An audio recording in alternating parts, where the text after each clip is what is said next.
I got a letter from a constituent. I thought maybe Okay. people would be interested in not being read the whole thing. This lady lives on a street I used to live on. She lives on Brookhaven. And it's also where Mayor Perrin used to live, because when I was younger, we caught his little boy hunting elephants in our backyard. So, just saying. Anyway. That's why we don't have any elephants in Jonesboro. They're gone. He eradicated them, so, okay. Anyway, she's talking about how she contacted a realtor a couple of years ago to find out what should be done to her property. And she was advised that because their area was declining and property values were declining, to do no renovations, to only do upkeep only, necessity only. So, realtors are giving her this advice. And she's just urging us to do something because she thinks that resident owners need something to address the blight in several areas. And if you drive down that street, you'll know there's some really well-kept houses. There's some just horrible conditions. And so, again, I got it in writing. I've had several people verbally telling me how important they thought it was for us to have something workable come out of this committee, but that's the first in writing that I've had, so. If we could, can we get a copy of that? Sure. That way we can share it. Absolutely. Okay. We'll go ahead and get started. And like I said, we're missing a couple people. Dr. Warner had contacted me, said that he would be late. I've not heard from Mr. Harden, and I tried to call him. He did not answer. And Dan Passmore has had vehicle problems, and he's broke down and will not be here. If you'll look at the minutes from last meeting, go ahead and look over those. And if you have any questions. I need a minute on. Oh, you need a copy of it? Oh, here. Okay, perfect. Thank you so much. The changes down there at the review section part is the second sheet. Everyone get that sheet? Those are the changes that we discussed and you guys voted on, with the exception of 305.6. And that is our proposal for rewording that. I believe it carries the sentiment that was discussed.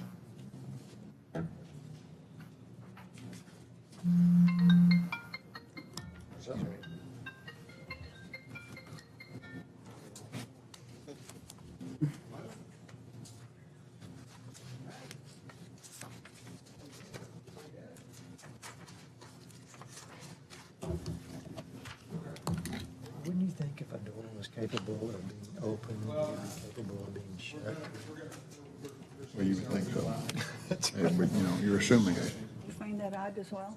That's why I couldn't figure it out. Do what? Did you find that odd as well? Well, that's why I couldn't figure out why we hung up on that. Yeah, I thought we was just gonna Because I leave thought, it. okay, if the door can open, it can also shut. Yeah, I thought we was just gonna leave it worded the way we, Yeah. Yeah, I thought we was just gonna leave it. And if we needed to change it at a later date, go back to it.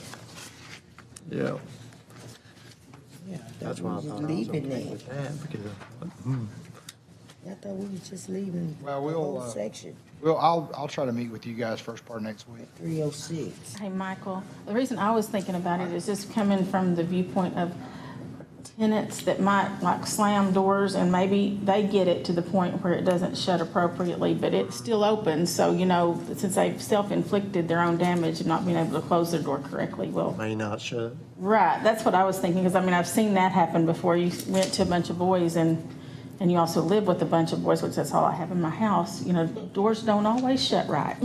That's kind of what my thought was, but To me, it just, I'm okay with leaving it like it is, though. That's just the I thought. just kind of scratched my head on it, because if a door can be shut or open, it implies the opposite is still true. Right. Just thought, I think- okay, not a battle. Yeah, it seems like the conversation was more about doors not being there. If there's a door, it had to open for fire egress. Right. And then also, I see another correction. you've got 305.2 deleted its entirety. It actually is 305.3 that needs to be deleted. 305.2 is still Structural members. under structural members. That would be my error. I apologize, and we will correct that.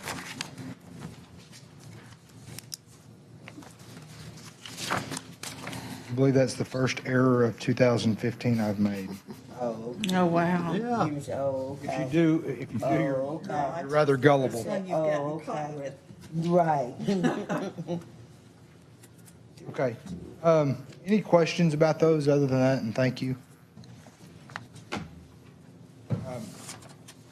Looking at handrails and guardrails, we started that discussion, and honestly, I want to put that off another week, or now 2 weeks, to cover that, just to give me a chance to do more research on the issue. The question came up about steps in front of a house. If they had 4 or more, Mr. Harden even mentioned his house had more than 4 steps, and there wasn't a handrail. So again, I want to do some more research. I did not find everything that I was looking for this past week. So we will circle back around to that at a later point.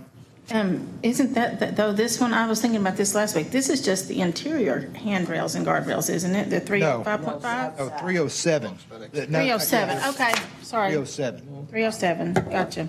307 covers The exterior ones. exterior and Okay. interior. Right. And again,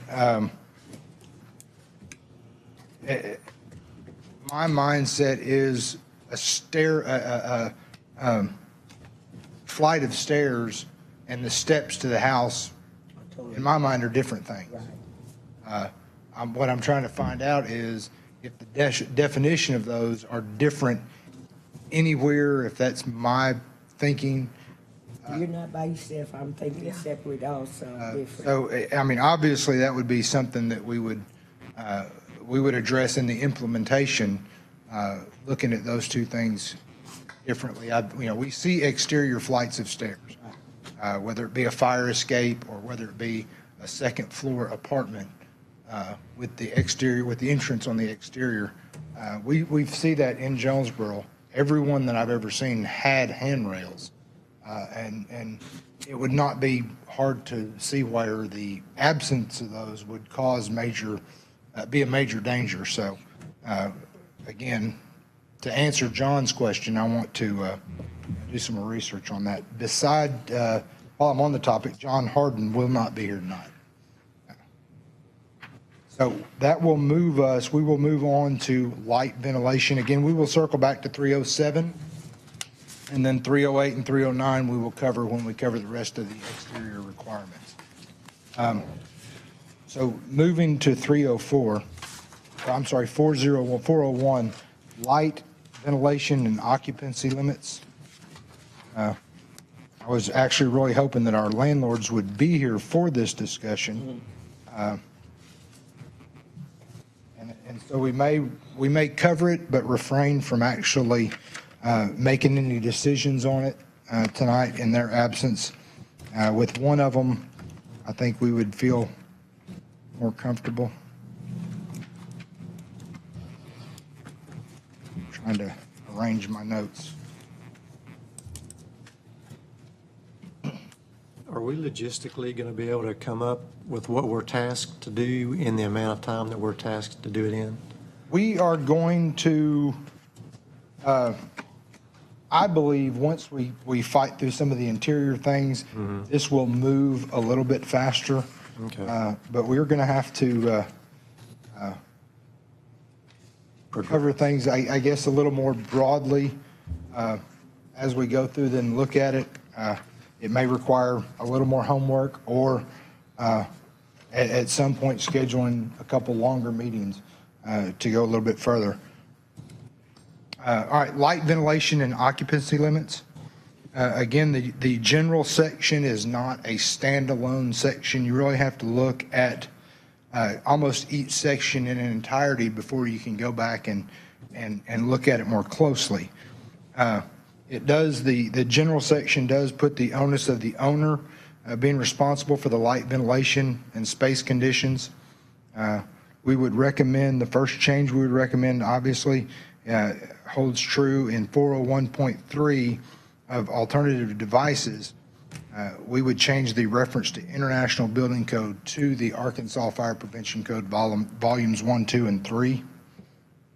But if you look at it, basically that alternative devices says in lieu of natural light being the requirements for windows and natural ventilation being able to open the windows, you can use a mechanical alternative.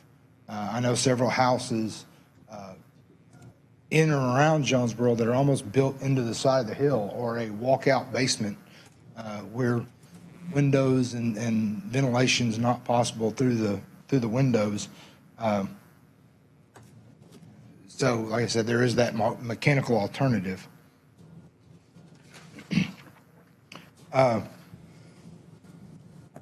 Looking at light as a whole, basically it covers the requirements for how much lighting has to be available or there, and it gets a little technical. So I kind of took the approach of trying to break this down a little more simply. In habitable space, and you can read that, it says that it must have 8% window coverage of square foot of 8% window coverage of the square foot of the room. So to give you an example, a 12.5 foot square room would require a window of 2.5 feet by 4 feet, which is kind of a standard window. It would require one of those. There's an exception for joining rooms, and the exception says basically if you had another 12.5 foot room adjacent to that with no windows, you would have to have an opening of 7 feet by 4 feet, and that first room would have to have 2 of those same size windows. So the exception for joining room basically says you can use the available light from another room given if the opening size is the right size and there's enough windows in the first room that cover both rooms. Am I describing that correctly?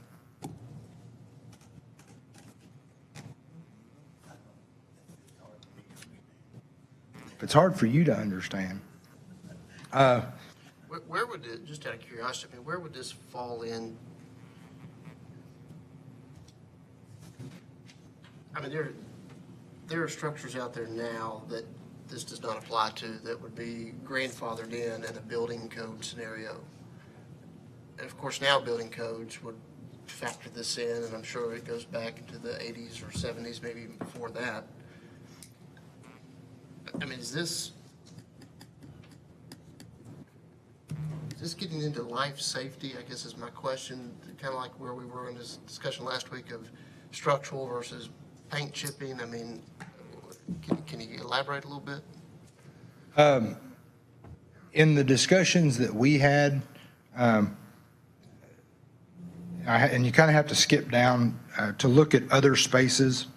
And real quickly, if you look down into those, and I promise that this does answer the question, it says all other spaces shall be provided with natural or artificial light sufficient to permit the maintenance of sanitary conditions and safe operation or safe occupancy of the space and utilization of the appliances, equipment, and fixtures. That section is kind of goes to the heart of what we were looking at for health, safety, and welfare, is that there's adequate lighting. It doesn't quantify that. So it does leave it open to, I guess, some interpretation. The habitable spaces definition almost sounds irrelevant when you go back and look at the alternative devices that say if you don't have that, you can at least have lights in the room. So, and to answer your question, in our discussions No, we did not find that that was particularly relevant to health, safety, and welfare issues. Given that the other spaces definition kind of is the catch-all Catches. of, that says, hey, you've got to have adequate lighting to at least be safe. Was there other spaces? I mean, you got habitable spaces, then you have common hallways and stairways. Well, now, common the hallways other and stairways, spaces? common hallways and stairways is going to be dealing with, But I mean, other spaces, I mean, what, I know you have your living room, I guess, could be considered an other space, and your kitchen could be considered another space. Am I reading that right? well, we really have to go back to habitable spaces in the definitions.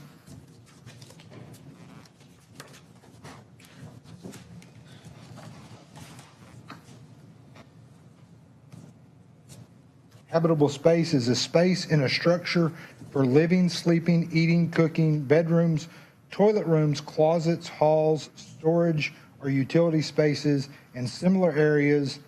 There's a period. Bathrooms, toilet rooms, closets, halls, storage, and utility spaces, and similar areas are not considered habitable spaces.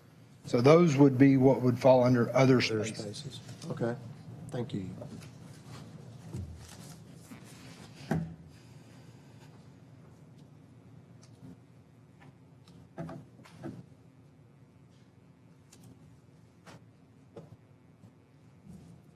So by definition, the habitable space is a space in a structure for living, sleeping, eating, and cooking.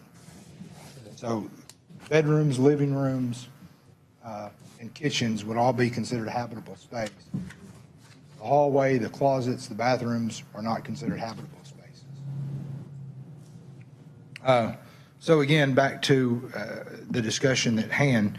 No, we didn't feel like the habitable spaces, the requirement for having those windows affected the lights, the health, safety, and welfare. However, we would, if we were to do away with that, we would want to expand the definition of other spaces just to include habitable and other spaces, if that makes sense. You understand? Yeah.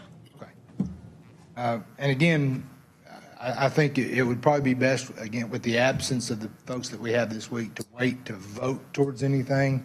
But obviously, we'll make notes of the discussion so we don't have to spend another hour going over this part of it. But do you understand what the habitable spaces is saying? Basically, any other room except the bathrooms, the closets. Right. Places where you actually live, your kitchen, Live, the living room, sleeping area. The requirement is for that room to have sufficient window or alternative source of light. I can't imagine how that would be a problem.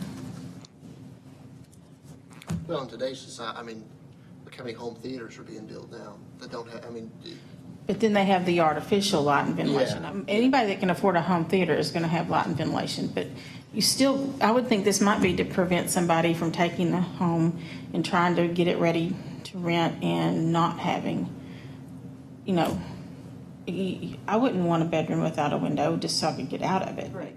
Like splitting a room into Splitting, two. but somebody might try to split a room, and I think that might be what that's trying to address, which that's one of the things we're trying to address, is to make sure that from here to whenever we pass this forward, we have honest brokers in the rental community and in residential.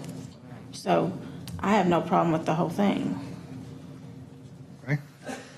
All right, common hallways and stairways. Basically this, and it's easiest just to read it. Every common hallway and stairway in residential occupancies other than one or two family dwellings shall be lighted at all times with at least a 60-watt standard incandescent light bulb for each 200 square feet of floor area or equivalent illumination, provided the spacing between the lights shall not be greater than 30 feet. In other residential occupancies, means of egress, including exterior means of egress, stairways shall be illuminated at all times. The building space served by the means of egresses occupied with a minimum of 1 foot candle at floors, landing, and treads. So again, that's a requirement for both businesses and multifamily apartments for those common hallways, stairways, and then the requirement for basically places of businesses that the egress and the egresses have to be lit while the building is in operation.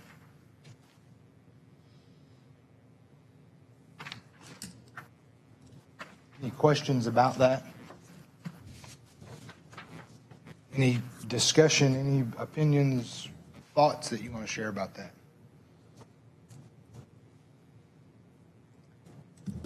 Makes sense to me. Okay. Anybody else? All right, other spaces, we've read that definition of other spaces. Again, it's not a quantifiable number. There's not a foot candle power. It just says has to be sufficient. So there is some, a little bit of ambiguity to it. But I really think at this point that definition is going to be between nothing and something. So if there's no lights in a bathroom, obviously that's not sufficient. I don't see us getting into the argument that there is light, but it's not sufficient. Any other questions about that section? No? Does anybody have an opinion about any of this that other opinion about any of this that we've covered? Okay. All right, ventilation. Again, we get back to that habitable space section. Quite simply, it's the same requirement for the window, except that it says that 45% of the window must be openable.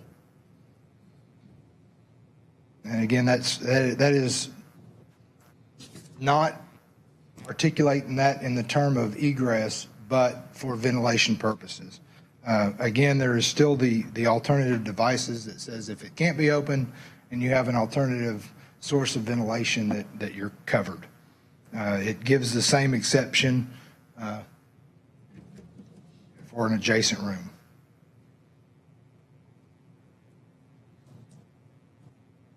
Any questions about that? Comments or? You guys are quiet.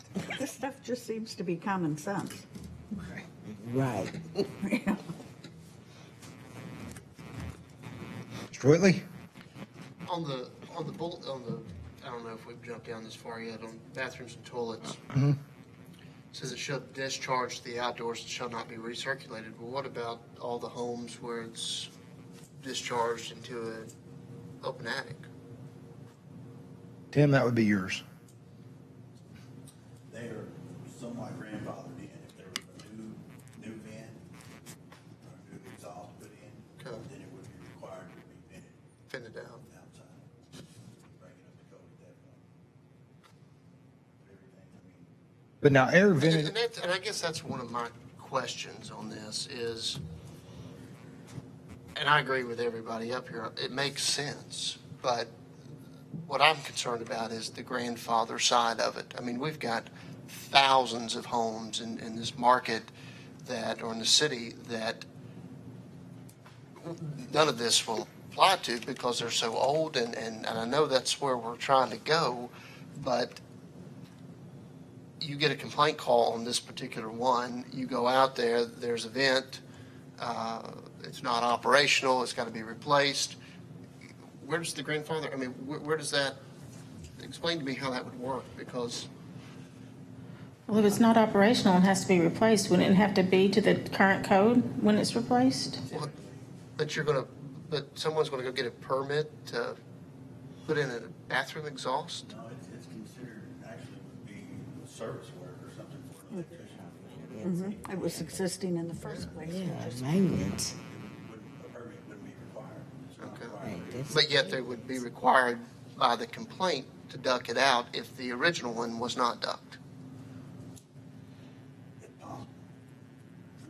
every, situation dictates if you can't, you can. Yeah. It was cold when they put it in, so it should still, still should apply to what it was built. I say that, if it can be vented out, we'll certainly try to bring it up.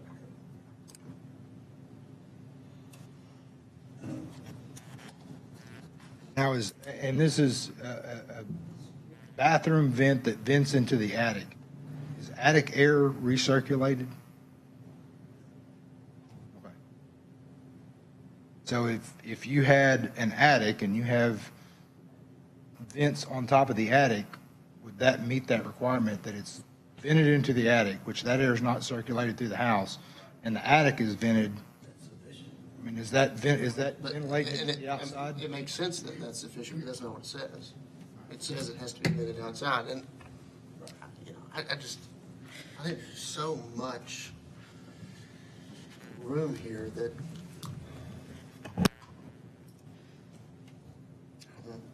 we'll keep going. Okay. And again, my question's one of out of ignorance more than argumenting is if I know my bathroom vent at my house vents into the attic.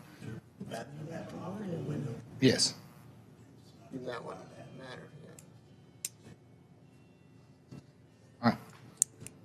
So any other questions or concerns other than Mr. Whitley's question about the bathroom and toilet rooms, the ventilation? All right.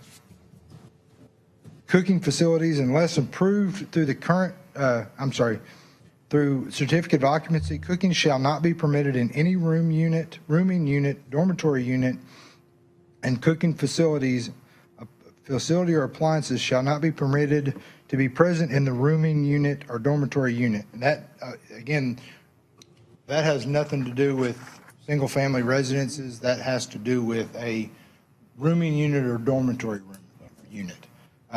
There is an exception for microwaves and coffee pots and other, I think it says, devices such as coffee pots and microwave ovens shall not be considered cooking appliances. So any questions about that?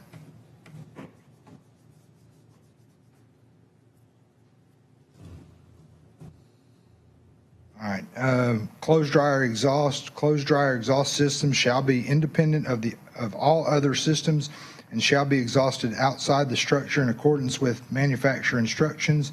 And there's an exception for listed and labeled condensing ductless clothes dryers. So if the dryer has to be vented, it has to be vented to the outside.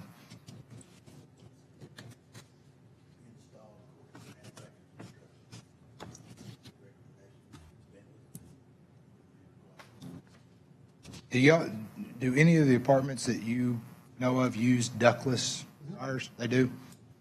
Okay. Especially some of your lower income stuff. But the dryer is specifically a ductless dryer?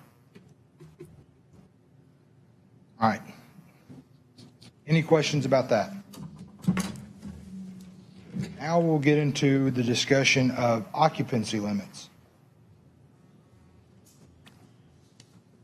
Again, this one is a little more to wrap your head around.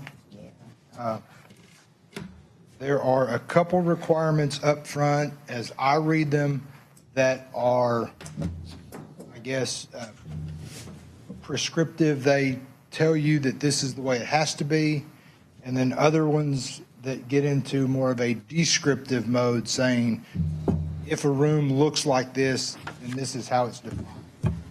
All these have to do with the occupancy limit of a house. Now, we went kind of back and forth as far as occupancy limits go of whether or not we are, that gets into a health, safety, and welfare. I think for the most part, that would be no. But there's a point there when, obviously, if you have 35 people trying to move into a 2-bedroom house, you're going to have some health and safety issues there. So again, this one's, it would be tough for us to enforce, and I think I said that early on. The exceptions on enforcing it would have to be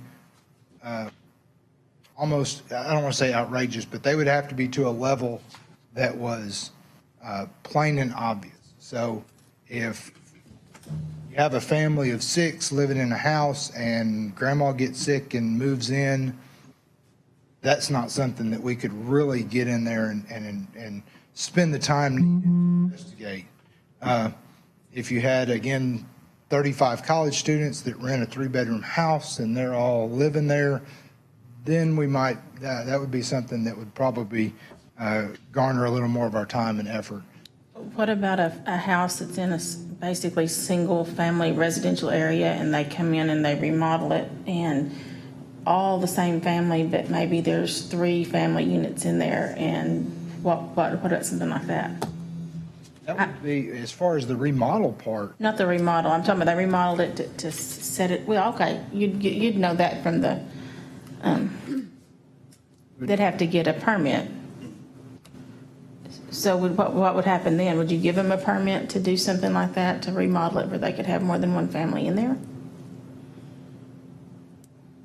It would require an architect stamp that says that they can do that, and then it would require an additional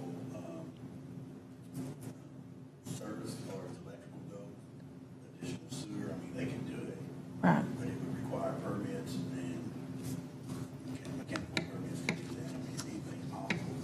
And the zoning would control it. Okay, that's what I was asking. So if it's zoned for R1 residential, One family.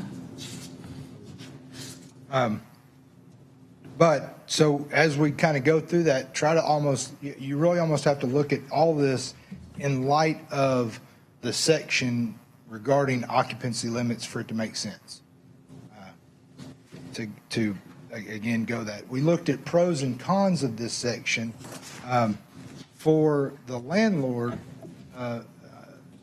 not necessarily the single-family homeowner, but for the landlord, there are some advantages or pros to this in that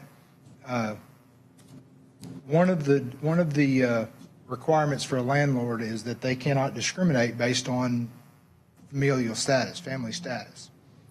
So if somebody comes in, and we know that cultures around the world, they live differently than we do. So you might have 6 or 5 generations of people that are one family want to move into an apartment or a rental property. And if 20 people live in a house, they're going to tear it up faster than if 6 do. So the landlord's kind of in a position that can he deny them renting? Can he deny renting that property to them without violating the discrimination based on familial status? It's almost kind of a fallback with an occupancy limit. They're a little bit protected in that they can say, hey, I can't rent to this many people because city ordinance says that you can't. We can't have that many people living in a structure. So there are, again, could be pros to it. The cons are, obviously, it's difficult to enforce. It takes a lot of man hours because it's not something we can walk out and readily identify. It's something that would have to be investigated. Do all those people live there? Can we prove that all those people live there? Isn't that also found under the fire code? Occupancy, I mean, that's what we use. I mean, we'll deny somebody very quickly because we just utilize the fire code. Our code. Yeah. Like you talk about people who come in and out, it's hard to regulate that on the front end. Sure. If you do have any plant. I would just think it'd just be one more thing, though, in the landlord's pocket that he could use, and I can't imagine not wanting it, because like the house behind my son that I mentioned frequently, now that they're renting, the original family's fairly decent, but then they've got comers and goers, and you can't tell who lives there now. So if, and they deserve a complaint. I mean, not everybody, I guess one thing we get kind of irrational about sometimes, we think there's going to be, and I'm sure there's going to be some, how do you say that, bad complaints. And maybe we could deal with that with some sort of fine. If somebody becomes a regular complainer, can we not just say, find them some way? That's probably not. Not? I would mean, just there- wonder, because I would be like thinking, okay, if you're gonna invite me out there one more time, I'm gonna. From a we're gonna be- police standpoint, there's obviously an abuse of the 911 system Right. that would kind of take precedent. No, I don't think that this would be one of the, I don't think that would be applicable here. okay. But so anyway, let's check kind of again for our own edification. Let's go through this.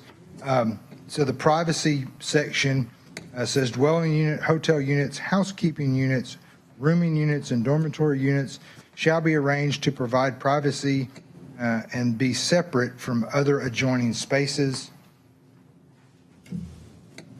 That's, I mean, I don't know that there's anything in there that's remotely controversial. That's, I can't imagine somebody living in a dormitory unit that didn't have some privacy to the next unit.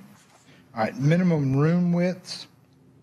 A habitable room other than a kitchen shall be a minimum of 7 feet in any, am I missing a page? Go to the next section. Right, yeah, there we go. In any planned dimension, kitchen shall have a minimum clearance passageway of 3 feet between counterfronts and appliances or counterfronts and walls. This is actually, this section is prescriptive. It's not saying if it doesn't meet that definition, it's no longer a kitchen. It's saying that's the way it has to be. The same with minimum ceiling heights. It says habitable spaces, hallways, corridors, laundry areas, bathrooms, toilet rooms, et cetera, have a minimum ceiling height of 7 feet. There are some exceptions to that. I'm not going to read through all those exceptions, but basically it covers 1 or 2 family dwellings, basement units, and rooming occupancies exclusively for sleeping, study, or similar purposes having a sloped ceiling. And it gives kind of a definition of how much of that ceiling has to be 7 feet. So your bonus rooms in 2-story houses, you'll see the ceiling slope. So there are exceptions for theirs, but those two, as I read them, are prescriptive, if you will. They say this is how it has to be. Now, the question would come in, what if it doesn't meet that definition? What requirements is the city going to make to meet that? How that affects health, safety, and welfare. Again, those are the questions that we have asked about those 2 sections. Any thoughts, discussions? Is it in line with the building code for new structures, these requirements? So you're just talking about existing things that have already, I mean, I can't tell you that I've ever been in any kitchen in any house that didn't meet the requirements of being at least 7 feet in any one direction or 3-foot passageway. I can't. yeah, that's very small. I mean, I really can't fathom that like I said, that I've been in any of the houses that I've been in 22 years of law enforcement that I've ever seen anything that didn't meet this definition. But again, I'm interested in your thoughts and what you're looking at and reading here.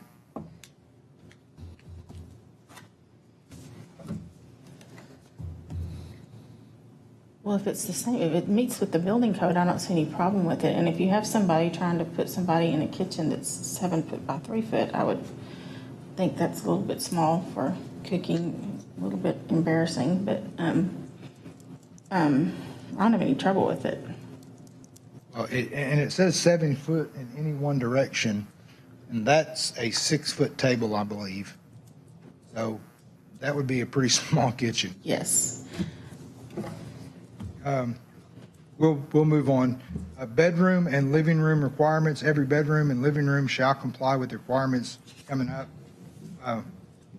Room area, every living room shall contain at least 120 square feet, and which is, again, 12 by 10 feet. Or some combination thereof.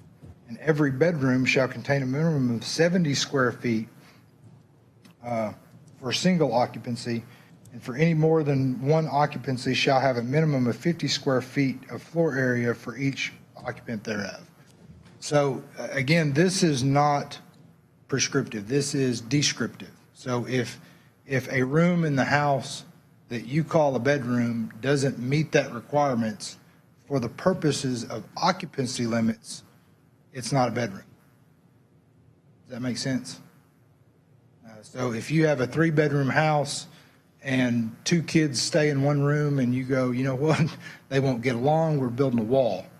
And so you build a wall, they might by definition not be bedrooms, or it may be 1 bedroom.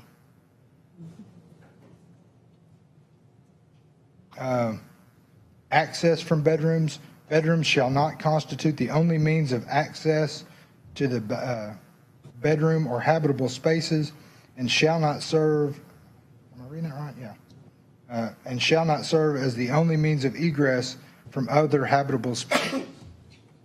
So if you have to go through one bedroom to get to another bedroom, the first bedroom basically is going to be not considered a bedroom. It would be considered either another living space, could be considered for this definition, could be considered a living room or just other space. So again, that's not saying that you have to change it, because that discussion came up. It's saying for the purposes of occupancy limits, it may not count as a bedroom. And then that'll kind of make sense as we look at what the actual occupancy limits are. And there is an exception for that. Units that contain fewer than 2 bedrooms. Water closet accessibility. Every bedroom shall have access to at least 1 water closet and 1 lavatory without passing through another bedroom. Every bedroom in a dwelling unit shall have access to at least 1 water closet and lavatory located in the same story as the bedroom or an adjacent story. So if you have a 2-bedroom house and you have a bathroom downstairs, that can be used to serve the bedrooms upstairs. If you have a 3-bedroom house, you would have to have a bedroom at least on the 2nd floor so it could serve the adjacent rooms. That makes sense? Does existing building code not deal with this? I guess I'm having trouble wrapping around my mind that this is maintenance. Well, and again, I mean, is that what a fair this question? this is describing the conditions as it pertains to occupancy limits. I understand that, but I just don't get how minimum ceiling heights, bedroom requirements, how is that maintenance? Which is what we're tasked with doing, interior and exterior maintenance. How is this maintenance? Am I just not getting something, or have y'all had the same? I agree with you 100%. I just don't, I can't wrap my brain around this being, I mean, if it's covered with existing building codes, why are we trying to call it maintenance? The existing building codes, if I'm, and Tim would be the expert, don't address occupancy limits at all, I don't believe, or do they? So we're calling addressing occupancy maintenance. Correct. Right. That's what this section is describing. Okay. To me, that's like not the same thing, but that's just me. I understand.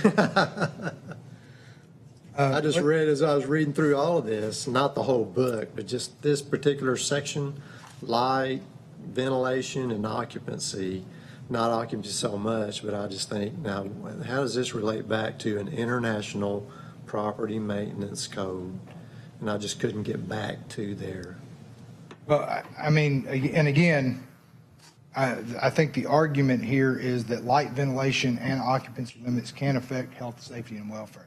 Which are addressed in the building code, fire column, fire 1, 2, and 3.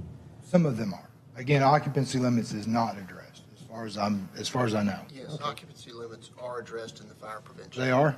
Okay, well, then I stand corrected. I don't want to hang us up, I just can't get my brain to work on that. And again, tonight, the idea is that we're going to get through this section and at least comprehend it before we make decisions on it. Yeah. Prohibited occupancy kitchens and non-habitable spaces shall not be used for sleeping purposes. So again, those, you have to remember the definition of non-habitable spaces. Other requirements, bedrooms shall comply with the applicable provisions of this code, including but not limited to light, ventilation, room area, ceiling height, and room width requirements for this chapter. The plumbing facilities and water heating facilities requirements of Chapter 5, the heating facilities and electrical receptacle requirements for Chapter 6, and the smoke detector and emergency escape requirements for Chapter 7. That's just basically saying that those are going to apply to the bedrooms. Overcrowding, and this is kind of where we get into the meat of what this entire chapter is trying to address is the overcrowding. Dwelling units shall not be occupied by more occupants than permitted by the minimum area requirements in this table below. So it's got the living room section, the dining room and bedrooms section.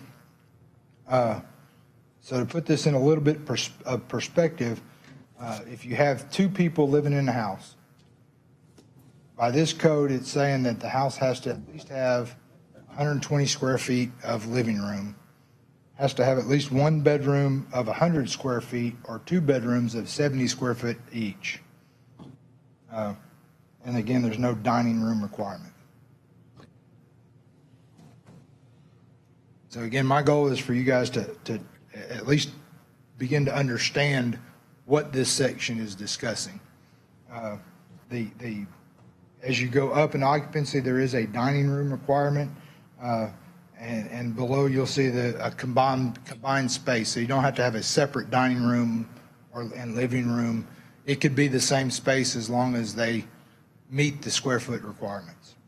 Sleeping areas, the minimum occupancy area required by this table, the above table, shall not be included as sleeping area in determining the minimum occupancy area for sleeping purposes. All sleeping areas shall comply with Section 404. So for definition purposes,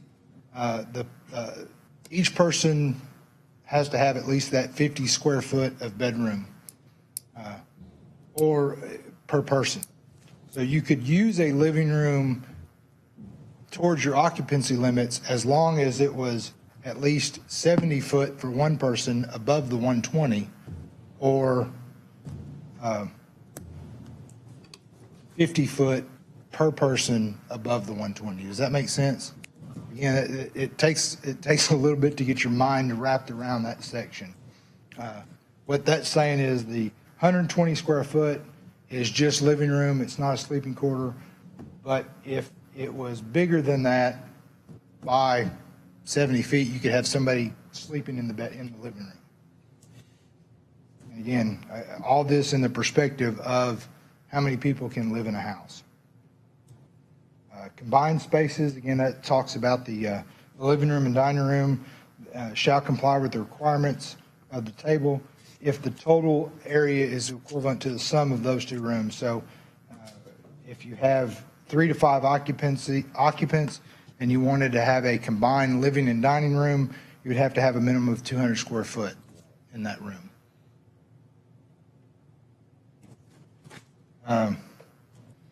There is an exception for efficiency units, and I'm not going to bore you reading through the efficiency unit part of it. It does limit to, I think, 1 or 2 occupants, 3 occupants. Okay.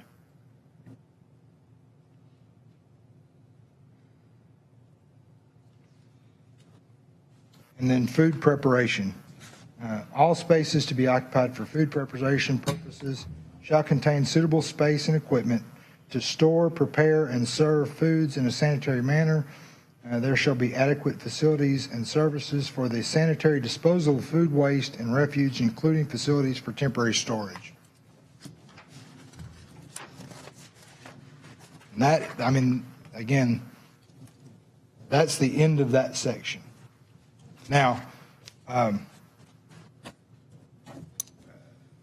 don't want to, again, put the words in your mouth, and we don't want to make the decisions. We want you to make the decisions. We are willing to provide our opinion.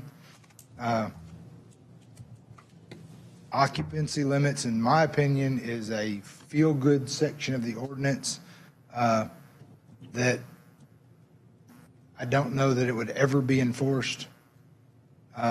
If that section weren't in this at all, I don't know that it would have any effect on property maintenance in Jonesboro. I've spoken to Tom Wadley in North Little Rock. He is their code enforcement who handles their version of their property maintenance code, and he could not. I asked him when's the last time he dealt with occupancy limits, and he could not tell me that he ever had. So, I mean, that's basically where we stand on it. We will meet with the other members. I'm gonna try to meet with Dan and Dr. Warner. Yes. Wouldn't that be basically infringing on the rights of the tenants with the landlord, privilege? They would have more the right to say that than the city would as to the occupancy of the, the building or whatever, the housing, whatever? I guess I'm missing your question. I said, wouldn't that be infringing on the people's rights for the city to step in and interfere in that? It would be basically the landlord and the tenant, to have to work that out, more so than us as a maintenance committee. I think that, yes. I mean, if you're asking my opinion, yes. I don't see that. I don't see that the city is going to have an interest. Again, it would have to be an extreme case for there to be any interest in health, safety, and welfare. Now, that's not saying those extreme incidents aren't occurring or haven't occurred. But if they have occurred, which we're saying they don't occur very often, but in the case that somebody did act poorly and allowed that many people to live in the landlord just isn't on top of it, I mean, you would have this in your pocket. Right. So it's not, there's laws all over the place that aren't used very often, but if I were a homeowner living by somebody that didn't oversee his property and allowed too many people to live in it, and it was a nuisance, and that was the cause of the nuisance was the number of people, I would want to have that be able to complain about. I would suspect, this would actually be more applicable in homeowner occupied properties. Right. Because most of the time, I mean, landlords have kind of gotten a bad rap. Most of the landlords that we deal with on a regular basis care about their property. It's their investment. And I mean, they know if they let this many people move in, it's going to get tore up. Their maintenance level is going to go through the roof. Right. However, houses that somebody inherits or somebody buys a small house and starts letting folks live in there to actually collect money, they're living there, but they're wanting to move other people in to basically just crash there for a little bit of extra income. I suspect that would be where we would actually have more opportunity or more cause for enforcement. But the landlords, like I said, most of the ones we deal with, their interest is in their property. Right. Walk us through And I agree with you. I think this is going to be more of owner occupied than it would be a landlord scenario. But let's say this goes into the code and there is a complaint and your department's tasked with addressing the complaint and they don't meet these requirements and they own the house. What do y'all do? I mean, Again, like I said, it's going to be difficult to enforce. I think the only recourse we would have at some point is either citing the adults that live in the house to court and or trying to get the certificate of occupancy for the house pulled. Would be an available recourse that I would say. Are there other mechanisms already in place that would enable you all to do that without putting this in place? Tim question. a safety issue before we can even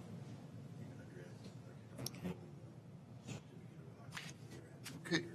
could we, I mean, I know we're not making decisions tonight, but between now and the next time we convene, can we get some more clarification on the fire side of the code? Because I know there's areas in there that address a lot of this, especially the bedrooms.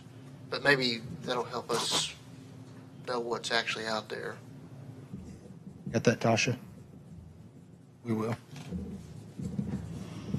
But what you're saying right now is that if this paragraph or section survived or did not survive our undertaking, that it really wouldn't affect your job. Is that what I'm hearing you say? I mean, again, when we look at the brevity of the code,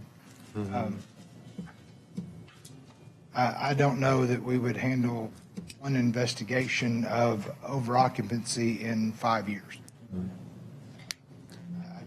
Again, especially after, like I said, I sat down specifically and talked to North Little Rock's code enforcement superintendent and asked him about this section. He had never overseen a case involving it. So, In over how many years? You say 20? Or? no, not 20. Not 20. I think he's been there 10 years. So any other questions about that part? I do know of a house right now that's close to me could potentially fall under this, and it is owner occupied, and there's right at the current time, 3 families living in it. How many people would 3 families? Well, that's a really great question. There's about 10 cars there. So, and we're kind of waiting until the dust settles, till all the work's been done on it to see. They're maintaining it, but I'm just trying to wait to see when the dust settles, how many people are actually be in it. But it's definitely in a 1-family area of town, so it can happen. And we have one, as a matter of fact, that I think is the same thing going on, where there are just a ton of people living coming and going from this house at all odd hours. And to put this in perspective, if you had a 3-bedroom house, roughly 1,500 square feet, you could have 2, 4, 6, depending on the living room size, 8 to 10 people living in the house, and it not trigger this. Right. I mean, that's a lot of people living in a house. So again, I don't know that we have that. Do you think there's more than 10 people living in the house? Do you, Roy? I do, so does the next door neighbor. Is the house being maintained? Yes, very nicely, as a matter of fact. I'm sure they don't want to draw attention to it. I mean, and again, I think looking at this under the umbrella of health, safety, and welfare is if there are 11 people living in the house, is it now unsafe for that many people? I mean, again, those are the questions that you guys kind of have. Yeah, or unhealthy. So, I hadn't thought about that. Thank you. We will, again, my intentions are to sit down with Dr. Warner, Dan Passmore, and John Harden, kind of brief them over this section under the understanding that we didn't make any decisions. And 2 weeks from tonight, hopefully we can come to basically some conclusions and decisions about this. Or you guys can. I don't have to argue that. That'll be y'all's job to argue it. We will, I think we're about out of time tonight. We will cover the plumbing facility and the mechanical and electrical requirements. Go back and, if you would, take the time to read through those again. They are both very short sections. Make notes. If there's something in there that you find that you want to discuss for, against, or just about, make those notes and hopefully be ready to address what concerns you have the next time. And I think once we get through this interior, we'll be in a position to, right now we're in the stage of hypothetically, if we were going into the interior of a house, what would we cover and what wouldn't we cover? So once we get through that, we can actually sit down and make a decision. Should we go interior or only exterior? And again, that'll be y'all's decision to make. That's all we have tonight. Questions, comments, concerns? And we will not meet, given that Mr. Harden had said also that he won't be here next week. And then I think 3 of you guys won't be here. So we will not meet next week. We'll meet 2 weeks from tonight. That's it.